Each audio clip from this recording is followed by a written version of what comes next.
Now, Mystery Theater.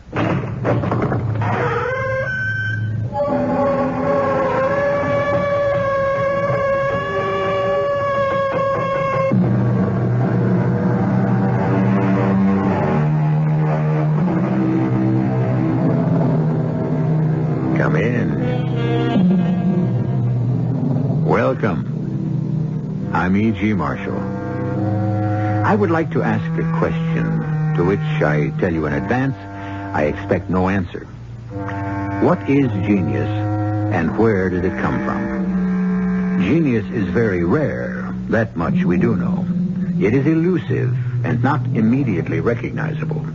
It cannot be purchased, nor can it be cultivated.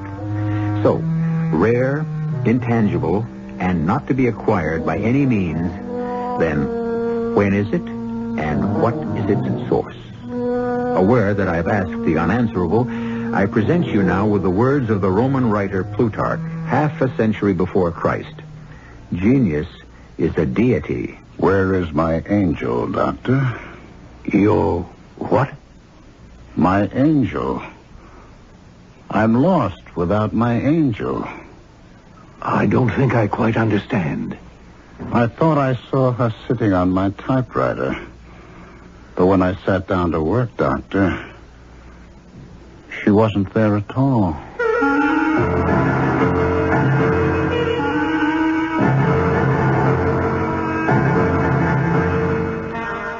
Our mystery drama, Fallen Angel, was written especially for the Mystery Theater by Elspeth Eric and stars Ralph Bell.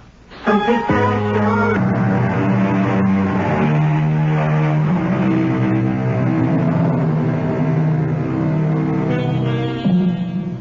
Our story concerns a writer.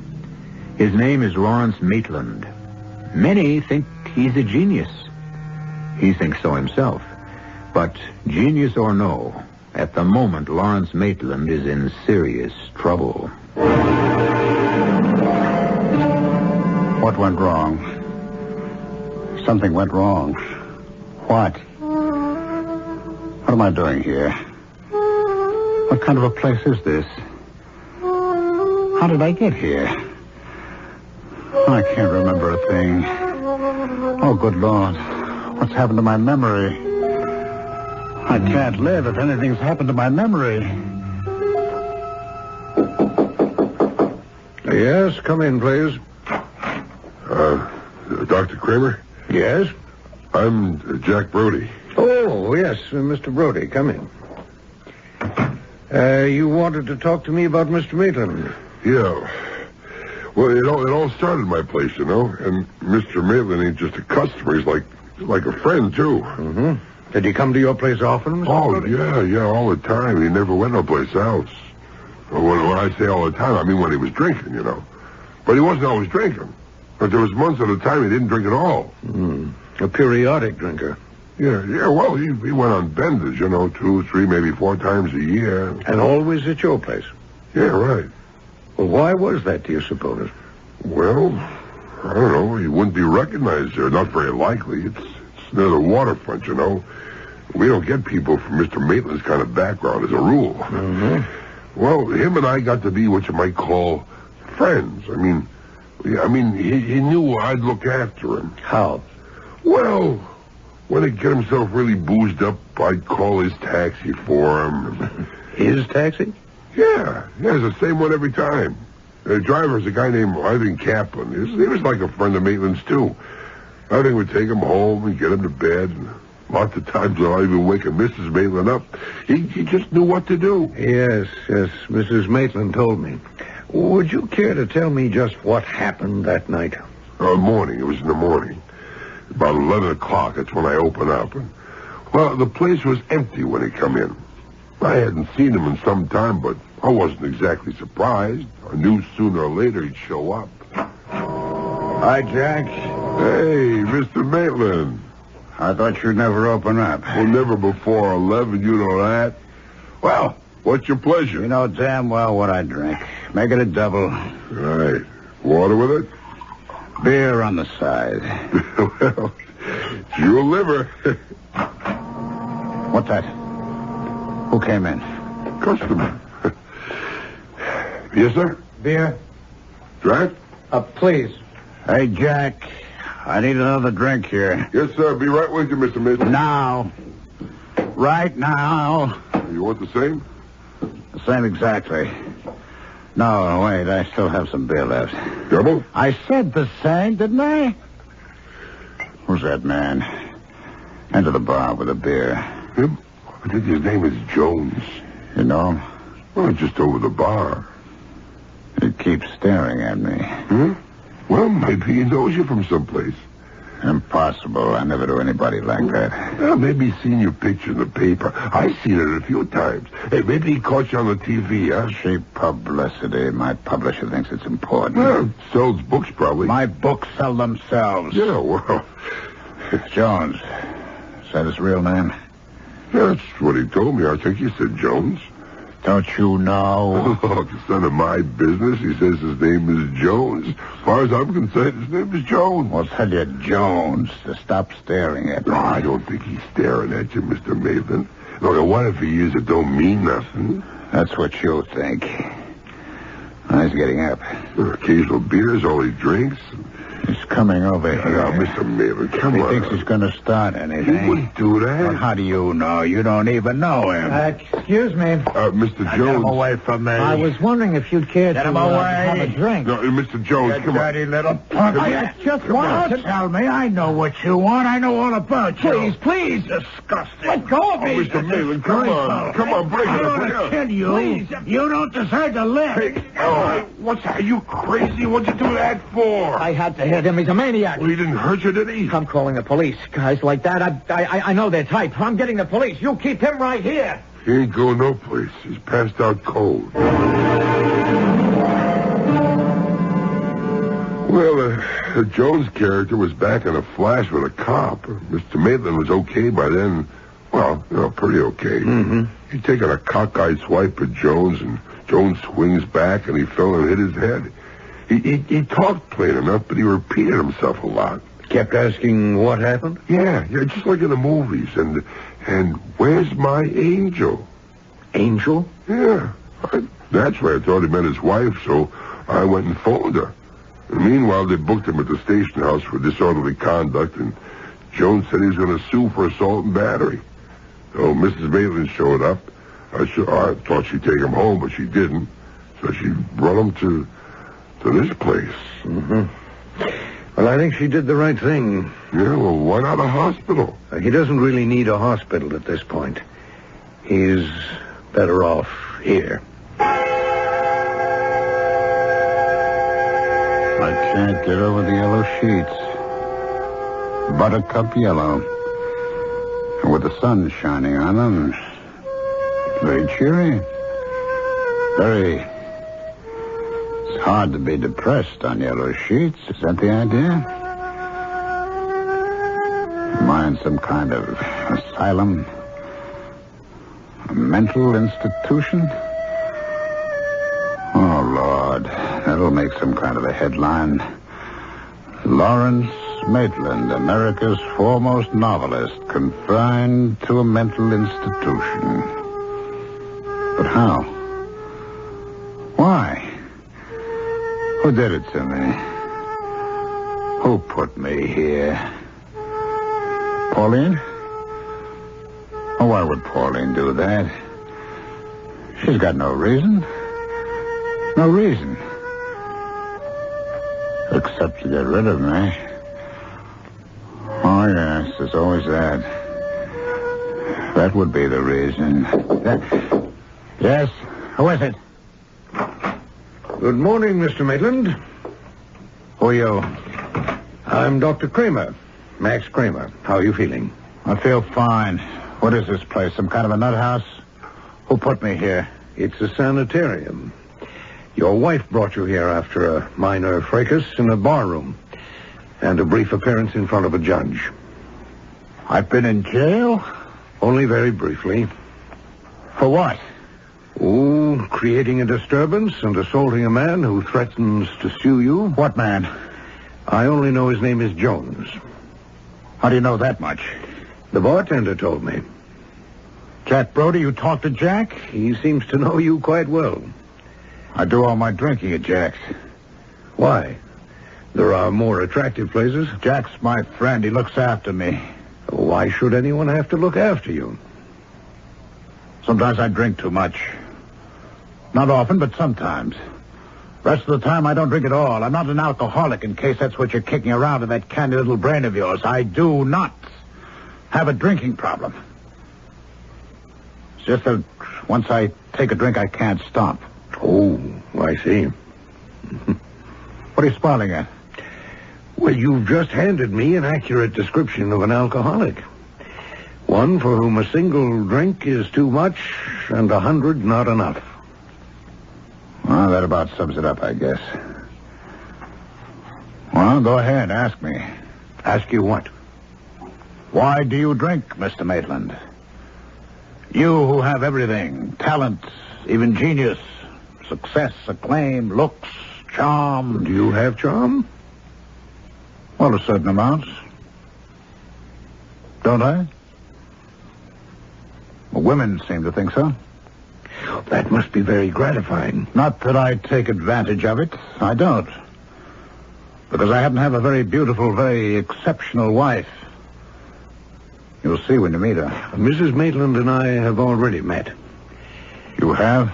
Yes. She's the one who put up bail for you and brought you here. She's been here every day. Well? Well, what? Isn't she everything I said? And very clever, besides? Well, we've only talked, she and I, half a dozen times, and mainly about you. Well, she could tell you a lot, if she wanted to. About why you drink too much? About lots of things. I'd rather you told me. I drink when I can't write. When my angel deserts me. When she's with me, I write. When she won't come near me, I don't. I drink. Your wife didn't give me that impression at all. What does my wife know about it? Well, you said when she's with you. My angel isn't my wife, Doctor. Is that what you thought? Well, the way you talked about her, I'm sorry. My angel... Well, she's my angel. Created by God. Or don't you believe in God? Well, let's keep talking about what you believe. Well, angels are not necessarily created by God. Actually, I doubt that mine was. Some angels are beings elevated to their celestial status by their intelligence. With extraordinary intelligence. But they are composed of heavenly matter. There's no doubt about that. They mediate, at least mine does, between me and the God force. I do believe in the God force. Don't you? And my angel puts me in contact with the God force. And I write. I write like an angel. You've probably heard that said of me. Or read it someplace. I don't do a lot of reading outside my own specialty. And what specialty is that, pray tell? Psychiatry. Oh. Would you like to analyze me, Dr. Kramer? Would you be interested in being psychoanalyzed? Not if it would take away my genius. I don't think it would do that. Well, it's supposed to make you normal, adjusted, able to integrate with the group. Isn't that the idea? No, it's supposed to help you make the best possible use of whatever abilities you have. I have the ability to write. And I write. Like an angel. Sometimes. When my angel is with me. Other times you drink to excess. And you think you could find out why I do that? I think together we might be able to find out. I'll think about it. If it worked, I wouldn't need my angel anymore, Perhaps not. Or perhaps you'd give her another name. I'd like to be able to write whenever I felt like it. Writes well, I mean. Would you like to have a typewriter sent up to your room? What good would a typewriter do till my angel comes back? Well, perhaps I should have one sent up anyway, just in case. If you want to. No.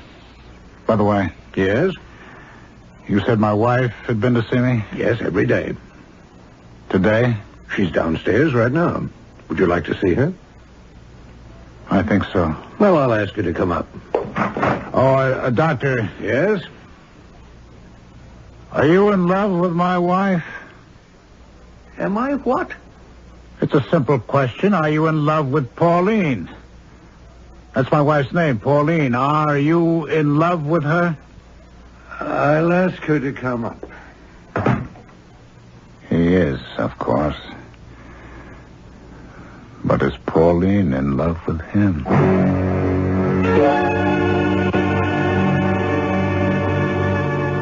Genius penetrates to the essential truth of whatever it concerns itself with. Genius does not stop with description, but goes on to revelation. It paints or composes or puts into words truths that lesser mortals could never discover by themselves. Is our protagonist, Mr. Lawrence Maitland, a genius or no more than a talented writer? I'll be back shortly with Act Two.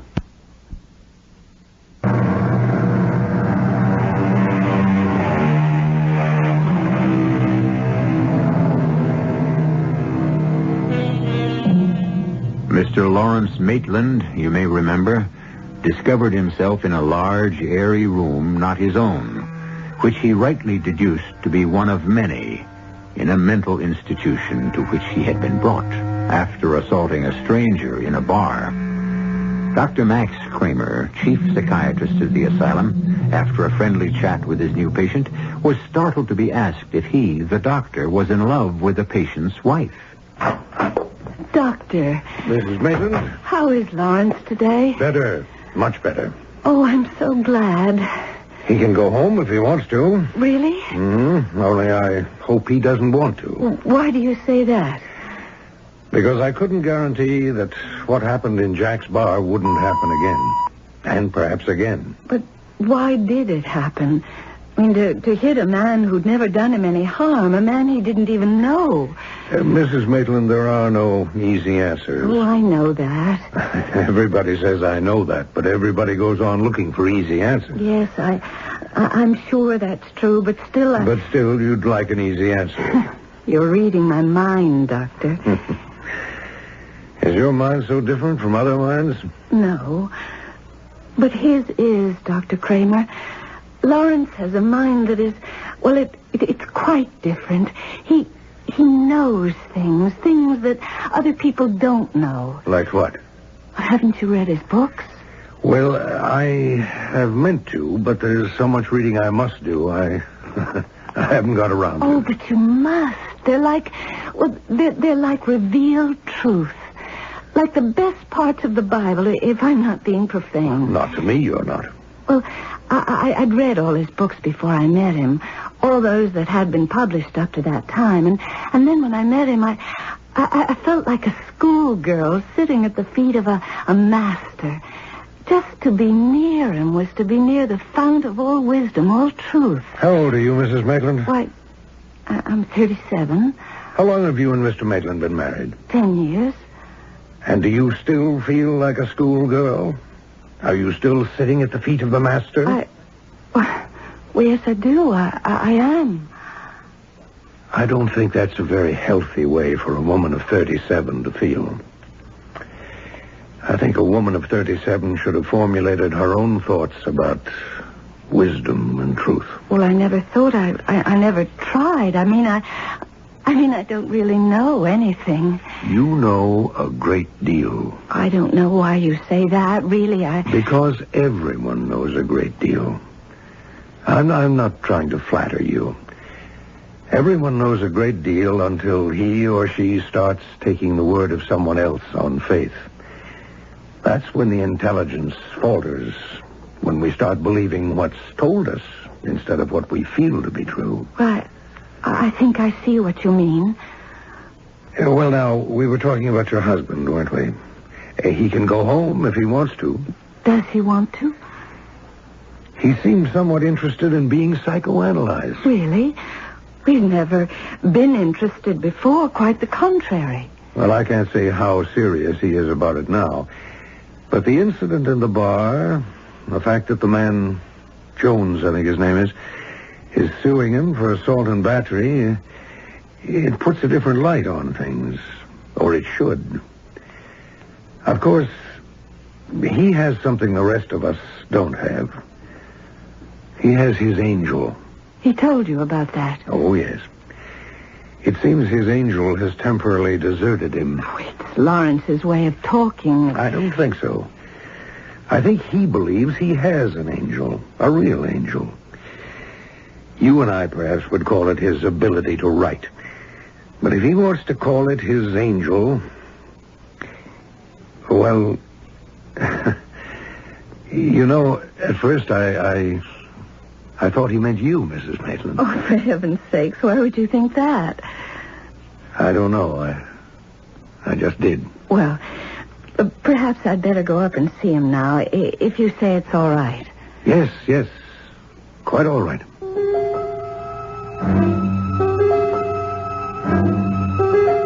What did Pauline tell him about me? That I'm a rotten husband? A worse lover? She could have said anything, true or not true. Told him everything I've ever said, everything I've ever done. Would she do that? The very intimate things? Oh, not likely. Not Pauline. Not that she'd be trying to spare me. She'd be trying to spare herself. Pauline can't stand truth. Not the way I can. Pauline, may I come in? If you dare. Welcome to the crazy Oh, room. now, Lawrence. Oh, we don't say crazy anymore. We say disturbed, don't we? Neurotic? Dr. Kramer says you're much better. Oh, he does. Dr. Kramer says, does he? Well, he says that you can come home if you want to. Does Dr. Kramer say that? Yes. Any other little quotes from Dr. Kramer you'd like to give me while you're here? Lawrence, please. He's your doctor. And what's he to you? What? The very same as he is to you. Your doctor. A very good doctor who's trying to help. That's all? Of course that's all. Are you in love with him, Pauline? With the doctor? With Dr. Kramer? Yes, with Dr. Kramer. Of course not. I already know that he's in love with you. But you don't know anything of the sort. But I can't tell if you're in love with him until I see you together. Then I'll know. Well, I can tell you right now. Maitland? Yes, what? It's me, Jack Brody. What do you want, Jack? I got something for you. What? The doctor asked me whether to bring it up. What is it? Lawrence, ask him to come in. He's heavy. Can I come in? Okay, come in. He weighs a ton. What? Well, it's a typewriter. Where should I put it? Here, this bureau ought to hold it. Okay.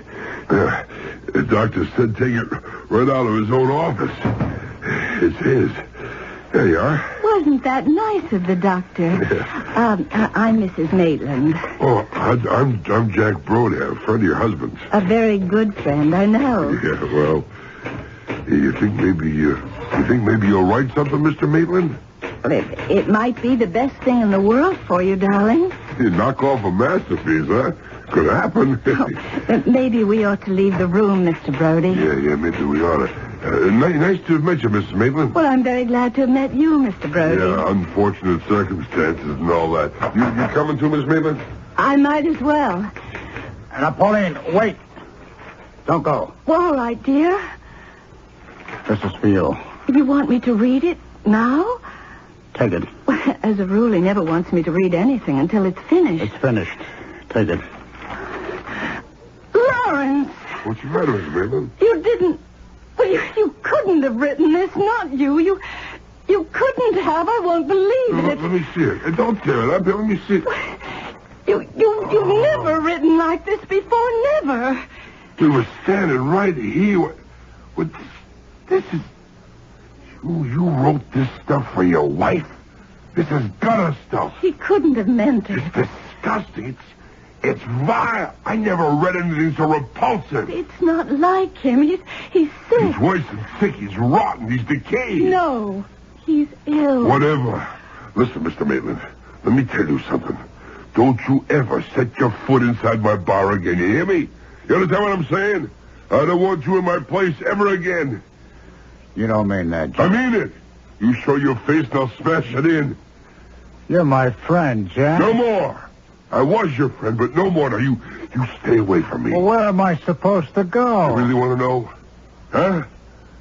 I have to go someplace. I have to have some...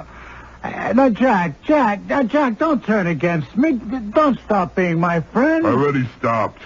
Any man can write that rotten stuff and show it to his wife. Boy, and you call yourself a genius? Well, what am I supposed to do? Who's going to help me? There's only just one. And she won't. Darling, I'm going to get Dr. Kramer. He'll know what to do. I'll be right back. Where's my angel? Where did she go? She left me. And now they're all leaving me. All against me. All hating me. Why do they hate me so much? Because I have genius and they haven't? But that's not my fault. I didn't ask to be the way I am. It's not my fault that everyone's against me. Pauline's gone. Jack's gone. Everyone's gone. I'm alone. All alone. And my angel... Will I ever see her again? Now, who's that? May I come in? No. No one may come in. It's Pauline. It's Dr. Kramer, Mr. Maitland. Pauline, I want to explain to you about what I wrote on that piece of paper. Don't hate me for it. I don't want everyone to hate me. Anyway, not you, Pauline. Let me explain why I did what I did. Go on, tell me. You see, as soon as I saw the typewriter, I thought my angel was sitting on the carriage return lever. You know, the way she used to. You remember Pauline? I don't think I do. Tell me. Well, maybe you never saw her, but certainly I've told you often enough. Oh, really, Pauline? I'm not Pauline, Mr. Maitland. Don't you know that? Pauline, it looked like my angel. At least I thought it did, and... Oh, I was so relieved. She's come back to me, and now I can go on living. And so, you see, I started to type. You and Jack were still in the room. I remember that, but it didn't bother me. You were making small talk. It didn't matter. My angel and I were working together, you see? You do see, don't you, Pauline? Go on. And then you screamed at me. Did I? Oh, you know you did. And then Jack grabbed the paper out of your hand, and then he told me never to go near his place again. That's what I couldn't believe, Pauline, that Jack would turn against me. Now, you know what I've decided, Pauline? Tell me. That wasn't my angel who came and sat on the return lever. No. Oh, no. Now, listen, Pauline, that was the fallen angel. An angel who has fallen out of favor with God. An angel who has allied himself with Satan. Fallen angels are destructive, Pauline. Completely destructive. And this one means to destroy me.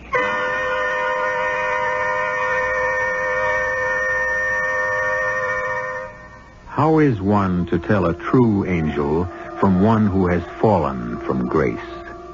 Since both have miraculous powers, how is one to accept the ministrations of the one and resist the machinations of the other? Speaking for myself, I find myself modestly grateful that I have never been visited by any angel whatsoever of either kind. I'll be back shortly with Act 3.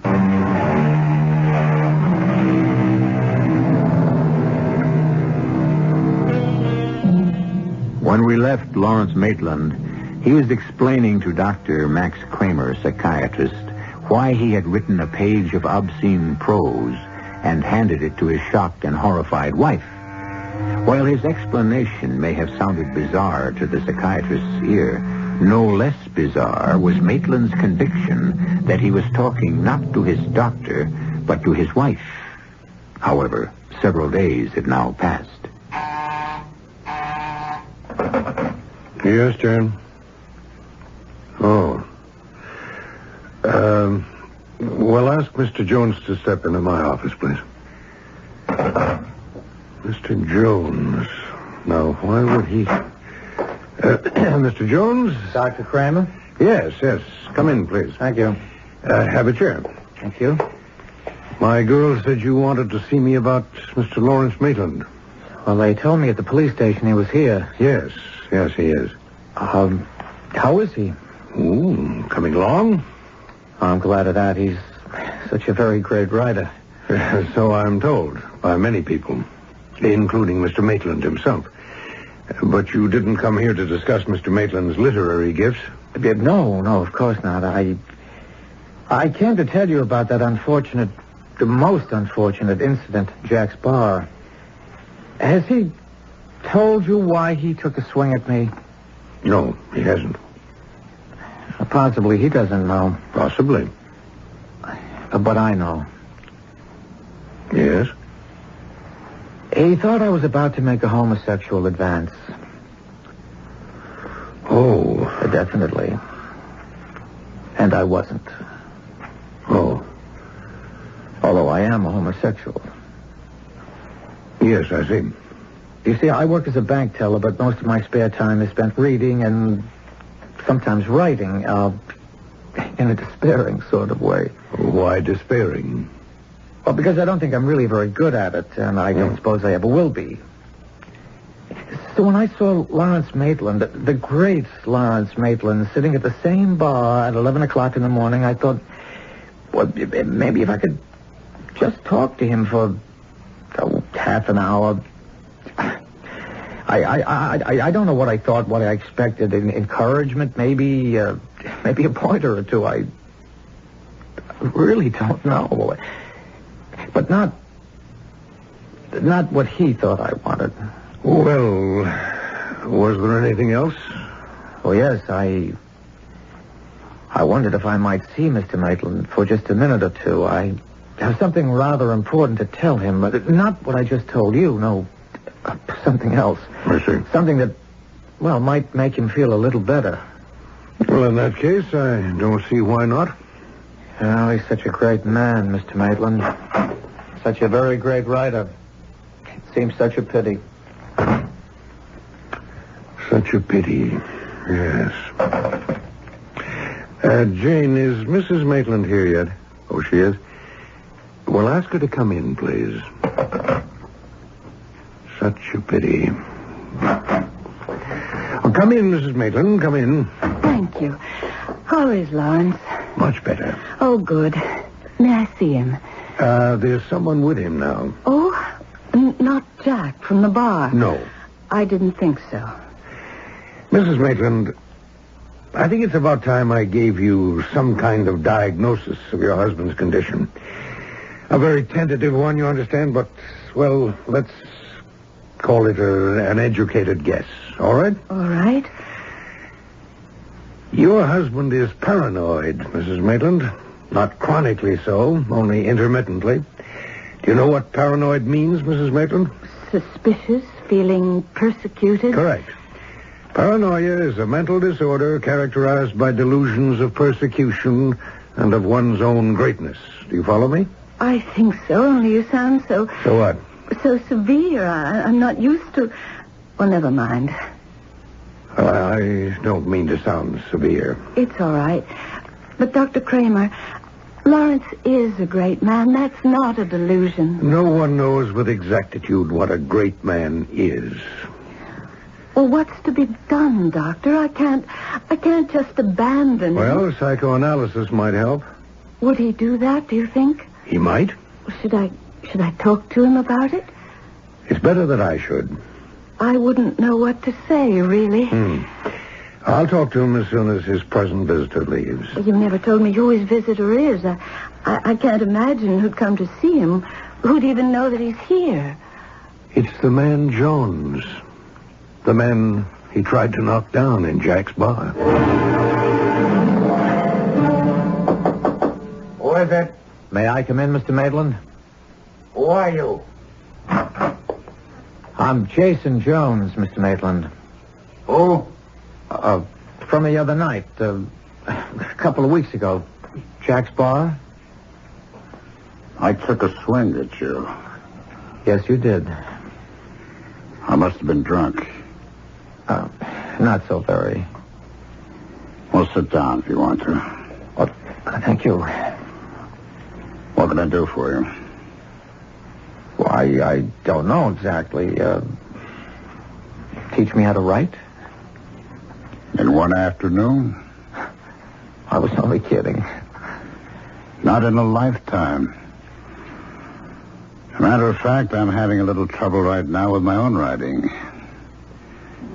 You see, my angel's gone away. Who? Who's gone away? My angel. The one who sits on my typewriter. Oh. You want to write? Get yourself an angel. And how do I go about doing that? Lord knows. They come when they please. And they go when they please. Mine has gone. I've dropped the charges against you for assault and battery. I'm not going to bring suit. Well, that's damn nice of you, Jones. Thank you. I don't think a man of your greatness should be dragged into court. I quite agree. So, well, that's about all. I just wanted you to know. I don't want to tire you. It's quite all right. Come back again sometime. Thank you. Mr. Maitland, if I might make a suggestion? Yes, go right ahead.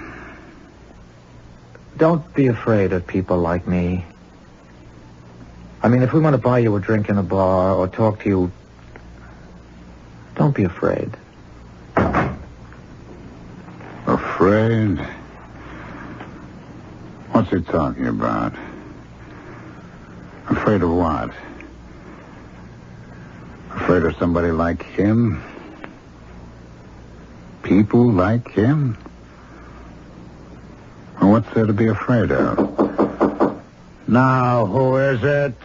Dr. Kramer. Oh, you. Come on in. You, talked to Jones? Yeah. He's dropping charges against me. Very nice of him. I thought so. I thanked him. Next time, the man you hit may not be so obliging or so admiring. What next time? It may very well happen again. It never happened before. The disease hadn't progressed that far. What disease? Paranoia. A progressive disease. You mean it gets worse? Inevitably. Well, what do I do about it? Well, there are various things, but in your case, I believe I'd suggest psychoanalysis. We talked about that before. I think it might help you a great deal. Okay. When do we start? We? You and I. When do we start analyzing why I do the things I do? Not you and I, Mr. Maitland. Why not? Well, the patient must feel sure that he likes the analyst. I mean by that he has no immediate, no instinctive antagonisms toward the doctor. I have no antagonisms toward you. Yes, but... So what's holding us up? I can't accept you as a patient. Why not? Because... Now, you've got to give me a reason. You can't just brush me off. Because I'm in love with your wife.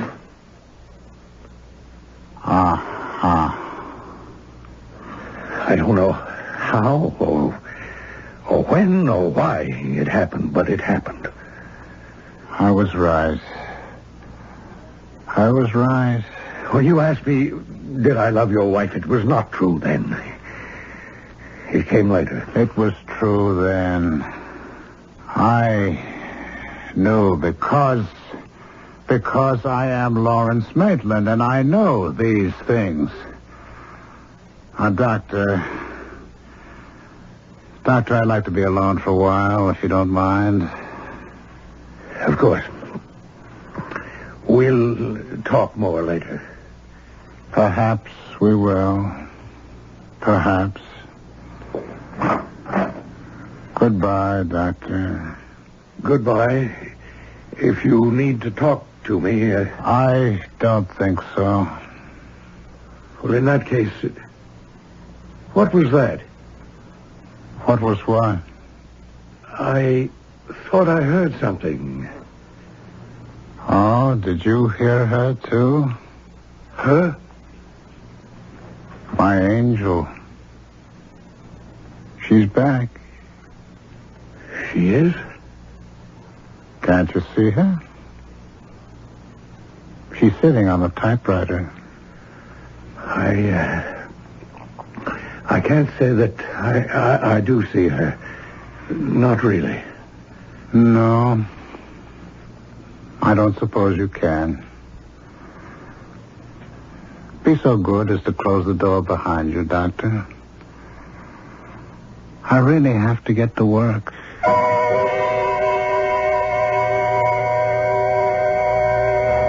Tell me, John Matthias, someone is supposed to have said to the man who came to be called St. John of the Cross, how do you write your wonderful canticles? To which the poet priest replied, sometimes God helps me, and sometimes I do it by myself.